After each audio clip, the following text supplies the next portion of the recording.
unido jamás será vencido.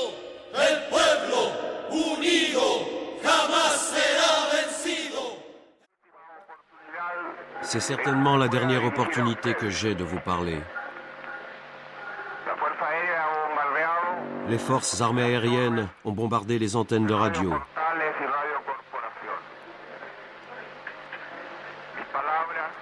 Mes paroles ne sont pas amères, mais déçues. Elles sont la punition morale pour ceux qui ont trahi le serment qu'ils firent.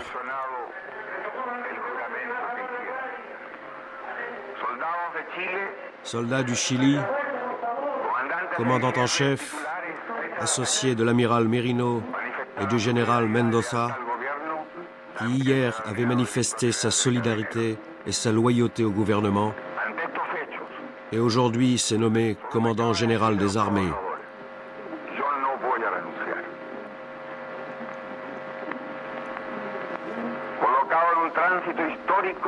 Face à ces événements, je peux dire aux travailleurs que je ne renoncerai pas.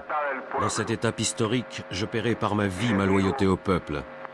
Je vous dis que j'ai la certitude que la graine que l'on a confiée au peuple chilien ne pourra pas être détruite définitivement.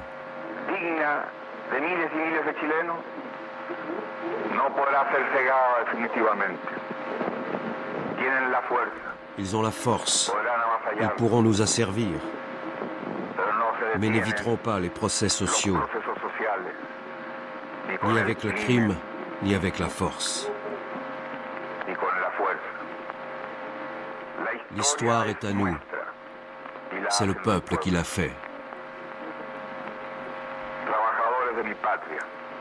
Travailleurs de ma patrie, je veux vous remercier pour la loyauté dont vous avez toujours fait preuve, de la confiance que vous avez reposée sur un homme qui a été le seul interprète du grand désir de justice, qui jure avoir pu respecter la Constitution et la loi. En ce moment crucial, la dernière chose que je voudrais vous adresser est que j'espère que la leçon sera retenue.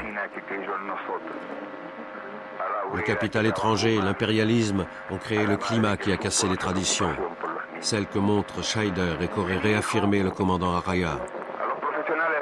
C'est de chez lui, avec l'aide étrangère, que celui-ci espérera reconquérir le pouvoir afin de continuer à défendre ses propriétés et ses privilèges. Je voudrais m'adresser à la femme simple de notre terre, à la paysanne qui a cru en nous, à l'ouvrière qui a travaillé dur et à la mère qui a toujours bien soigné ses enfants. Je m'adresse au personnel de l'État, à ceux qui depuis des jours travaillent contre le coup d'État, contre ceux qui ne défendent que les avantages d'une société capitaliste. Je m'adresse à la jeunesse, à ceux qui ont chanté et ont transmis leur gaieté et leur esprit de lutte. Je m'adresse aux Chiliens, ouvriers, paysans, intellectuels, à tous ceux qui seront persécutés parce que dans notre pays le fascisme est présent déjà depuis un moment. Les attentats terroristes faisant sauter des ponts, coupant les voies ferrées, détruisant les oléoducs et gazoducs, face au silence de ceux qui avaient l'obligation d'intervenir. L'histoire les jugera. Ils vont sûrement faire taire la radio Magallanes et vous ne pourrez plus entendre le son métallique de ma voix tranquille. Peu importe, vous continuerez à m'écouter, je serai toujours près de vous. Vous aurez au moins le souvenir d'un homme digne qui fut loyal avec la patrie. Le peuple doit se défendre et non pas se sacrifier. Il ne doit pas se laisser exterminer et se laisser humilier. Travailleurs, j'ai confiance dans le Chili et en son destin. D'autres hommes espèrent plutôt le moment gris et amer où la trahison s'imposerait. Allez de l'avant, sachant que bientôt s'ouvriront de grandes avenues où passera l'homme libre pour construire une société meilleure. Vive le Chili, vive le peuple, vive les travailleurs. Ce sont mes dernières paroles. J'ai la certitude que le sacrifice ne sera pas vain et qu'au moins ce sera une punition morale pour la lâcheté et la trahison. Exacta, amaneció la luz del día. Exacta en tu perfil la madrugada. Cuando de pronto el viento agudo de septiembre